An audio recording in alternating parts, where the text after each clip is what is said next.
Salut chers téléspectateurs, merci d'avoir choisi Africa News pour vous informer. Vous êtes bien sûr dans Football Planet comme tous les lundis et comme toujours, c'est avec un immense plaisir que je vous retrouve pour vivre avec vous le meilleur du football africain et mondial. Tout de suite, les titres. Dans Football Planet cette semaine, il sera beaucoup question du transfert de tous les records. Neymar au PSG, un rêve devenu une réalité bouleversante pour le football mondial. Large fenêtre sur ce sujet dans cette émission. Nous parlerons également des inquiétudes de la CAF à propos de l'organisation de la CAN 2019.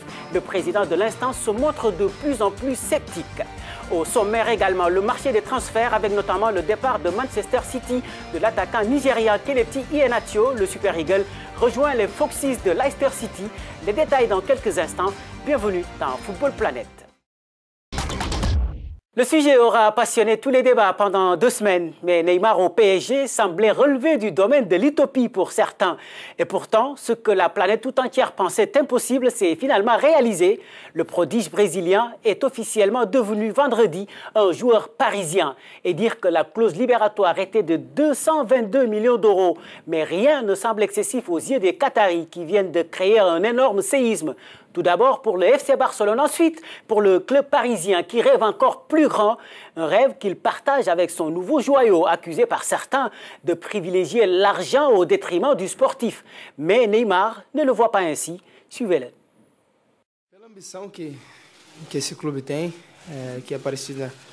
Ce n'est qu'une question d'ambition, une ambition très semblable à la mienne. Je veux quelque chose de plus grand, je veux un plus grand défi et c'est mon cœur qui a pris la décision, c'est mon cœur qui m'a fait suivre cette ambition et c'est pourquoi je suis ici devant vous aujourd'hui pour donner mon meilleur, pour aider ce club, pour aider notre équipe à gagner des trophées. A nossa equipe a chegar nos maiores títulos. Neymar, un joueur aux ambitions énormes qui rejoint un club aux espérances grandioses et laisse derrière lui des Catalans frustrés. Jamais sans doute un transfert d'un footballeur n'a autant fait parler de lui. Même l'Afrique n'a pas échappé à cette ivresse. Nos reporters Barbara Lundu et Michael Dibi ont fait un petit tour dans les rues de Pointe-Noire au Congo. Reportage. Le transfert de Neymar au PSG a eu l'effet d'une bombe, pas seulement en Europe et chez lui au Brésil, mais également en Afrique. À Pointe-Noire, au Congo, tout le monde y va aussi de son petit commentaire. Je pense que Neymar a fait un bon choix. Vu qu'il a prouvé, pendant l'absence de Messi, il était un leader. Donc, un joueur, son objectif, c'est d'avoir un ballon d'or. Et je pense que l'équipe qu'il est allé, d'ici 2 ou 3 ans, il aura un ballon d'or. Donc, c'est pour cela que le Paris Saint-Germain a fait un bon choix de trouver un leader. Ça me fait très mal. Son départ nous fait tous mal parce qu'il était un joueur, un très bon joueur. Le départ de Neymar laisse un goût amer aux supporters du FC Barcelone. Certains ont eu des mots très durs à son encontre. Du Barça qui pense que Neymar est un traître. Le traité de traître, je pense que c'est une certaine haine, une jalousie. Sinon, lui n'est pas barcelonais, lui il est Santos du Brésil. Mais Messi, lui, il est barcelonais, il n'est nulle part ailleurs. Donc je comprends la douleur des Barcelonais, mais le foot c'est aussi ça. Qu'importe, les supporters parisiens, eux, savourent pleinement la venue du prodige brésilien et attendent son premier match avec impatience. Le maillot de Neymar. Nous sommes à présent en ligne avec Babacar Rachid Sall, journaliste au magazine sportif français SoFoot. Merci de répondre à notre appel, Babacar. Alors, que vous inspire ce transfert de Neymar au PSG ? C'est quelque chose d'extraordinaire, hein. On s'y attendait pas du tout. Le Paris Saint-Germain a forcé pour avoir ce joueur, un joueur extraordinaire, hein.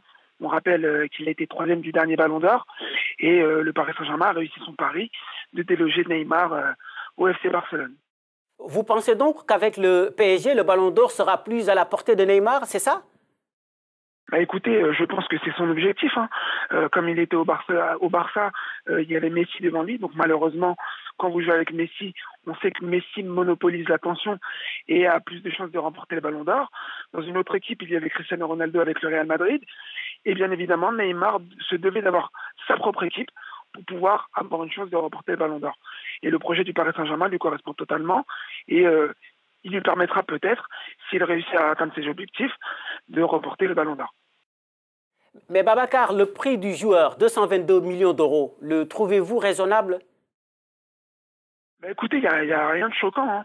Avec les prix actuels, je pense que le prix de Neymar, comme l'ont dit certains, comme Carlo Ancelotti ou encore José Mourinho en conférence de presse, je pense que c'est un prix raisonnable. Neymar est un des joueurs qui semblait inaccessible pour n'importe quelle équipe. Une équipe qui met 220 millions sur Neymar est une équipe qui a les moyens de payer ce joueur, et bien évidemment, personne ne pourrait payer moins ce joueur. Pour moi, il mérite totalement ces 222 millions d'euros, et j'imagine même pas si Cristiano Ronaldo ou Messi venaient à partir de leur club, combien ils valeraient. En tout cas, vraiment 222 millions, comme l'a expliqué Nasser El Khelaifi, le président du Paris Saint-Germain, c'est une somme raisonnable parce que les retombées économiques qui vont rentrer au PSG vont faire que cette somme est dérisoire. Alors Babacar, quand on achète un joueur à ce prix, les attentes sont forcément énormes. Ces dernières années, le PSG a connu Zlatan Ibrahimovic, mais n'a jamais réussi à remporter la Ligue des Champions, qui est son objectif principal. Quelle est aujourd'hui la différence entre Zlatan et Neymar? Écoutez, Zlatan Ibrahimovic, quand il a signé au Paris Saint-Germain, il était un peu, on ne peut pas dire sur le déclin, mais il sortait du Milan AC, il sortait d'une saison un peu maussade. Et au contraire de Neymar, qui réalise une de ses meilleures saisons, Neymar, c'est la force de l'âge. Il n'a que 25 ans. C'est un produit marketing exceptionnel pour le monde du football et aussi pour l'image du Paris Saint-Germain. Donc Neymar va apporter beaucoup de choses. On sait déjà que le Paris Saint-Germain est une très bonne équipe. Et même sans Neymar, le Paris Saint-Germain avait une très bonne équipe. Alors là, avec Neymar, imaginez-vous le potentiel offensif que cette équipe aura. L'année dernière, il s'en est fallu de peu pour que le Paris Saint-Germain réalise quelque chose de grand. On se rappelle, la remontada 6-1 avec un but à la dernière seconde de Sergio Roberto. Le Paris Saint-Germain est passé à côté de sa campagne européenne l'année dernière à cause de quelques minutes. Cette année, bien évidemment, ils se devront de faire mieux. Ils ont un objectif encore plus grand. L'année dernière, ils n'avaient pas Neymar, un Zlatan Ibrahimovic, et pourtant ils ont perdu face au Barça en huitième de finale. Cette année, avec Neymar, pas d'autre objectif que de la gagner. Et je pense que c'est quelque chose de réalisable pour cette équipe du Paris Saint-Germain. Merci beaucoup, Babacar. Rachid Sall, je rappelle que vous êtes journaliste au magazine sportif français SoFoot. En tout cas, si ce transfert fait autant de bruit, ce n'est pas du fait du talent du joueur qui ne souffre d'aucun doute, mais également de la somme colossale déboursée par le PSG. 222 millions d'euros, c'est-à-dire plus de 145 milliards de francs CFA.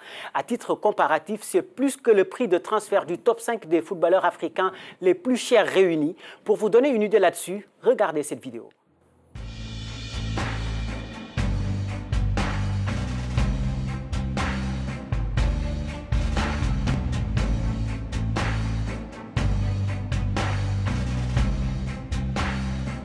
Now Lallana, super turn again. And now Mane. And Mane shot, 3-0. It is so easy for Liverpool.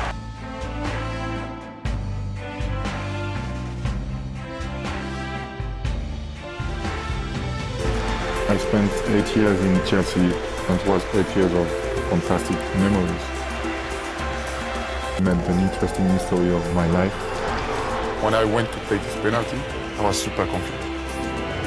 Chelsea win the Champions League! Ah, the champions!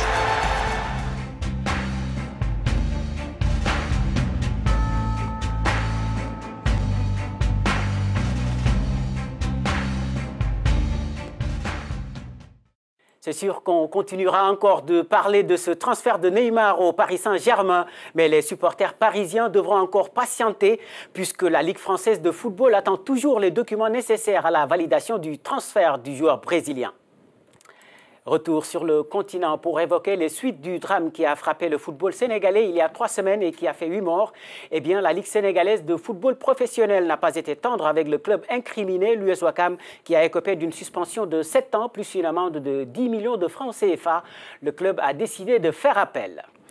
Restons toujours sur le continent pour reparler des inquiétudes autour de la CAN 2019. Alors que les autorités camerounaises tentent de rassurer l'Afrique du football sur l'organisation, la CAF, elle, est loin d'être convaincue. Et cette fois, c'est le président de l'instance qui se montre sceptique. Les détails avec Évariste Chinyumba et Razia Atman. Le Cameroun n'est pas prêt pour abriter la Coupe d'Afrique des Nations CAN 2019, a estimé samedi à Ouagadougou le président de la Confédération africaine de football, CAF, Ahmad Ahmad. La cause, un retard criard dans la réalisation des infrastructures. Le Cameroun n'est pas prêt même à accueillir 4 équipes, a déclaré Ahmad Ahmad lors d'une conférence de presse. La CAF n'exclut plus la possibilité de délocaliser l'édition. L'instance se prononcera après une visite d'inspection composée des experts et d'un cabinet d'audit spécialisé dans le football qui va évaluer si nous pouvons organiser cette CAN au Cameroun, a-t-il poursuivi. Il a aussi évoqué la possibilité de recourir à un plan B qui consisterait à ouvrir des appels d'offres prévus à ces équipes au moment de l'attribution au Cameroun. La CAN 2019 se jouera finalement avec 24 équipes suite aux réformes décidées par la CAF à son symposium de juillet au Maroc. La pression s'accentue donc sur le Cameroun au moment où le défenseur des Lions indomptables, Nicolas Nkoulou, rejoint le club italien de Torino. Il a été prêté par l'Olympique lyonnais avec option d'achat. L'international camerounais champion d'Afrique cette année ne sera donc resté qu'une seule saison chez les Gonds qu'il avait rejoint en 2016. Autre transfert, celui de Kelechi Iheanacho. L'attaquant international nigérian a quitté Manchester City pour Leicester City. Le joueur de 20 ans a signé un contrat de 5 ans en faveur des Foxes, où il retrouve notamment ses compatriotes Wilfried Ndidi et Ahmed Moussa. Vainqueur de la Coupe de la Ligue anglaise, le buteur des Super Eagles a inscrit 21 buts en 64 apparitions en 2 saisons sous le maillot des Citizens. Et puis en Allemagne, Pierre-Emerick Aubameyang et le Borussia Dortmund ont perdu samedi la Supercoupe d'Allemagne devant leur grand rival, le Bayern Munich. L'attaquant gabonais s'est malgré tout illustré en inscrivant l'un des 2 buts de son équipe qui a perdu au tir au but. Et puis en Angleterre, l'Égyptien Mohamed El-Neni, lui, a remporté le Community Shield avec Arsenal dimanche devant Chelsea. Les Gunners se sont imposés à la série des tirs au but après un score nul d'1 but partout. Enfin, sachez que les Pays-Bas ont été sacrés champions d'Europe féminin dimanche après leur victoire en finale 4-2 devant le Danemark. C'est le premier titre des Hollandaises dans cette compétition. Football Planet, c'est fini pour cette semaine, mais l'actualité se poursuit sur notre antenne.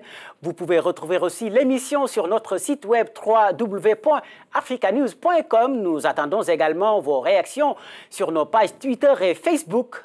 Merci et excellente semaine sur Africa News.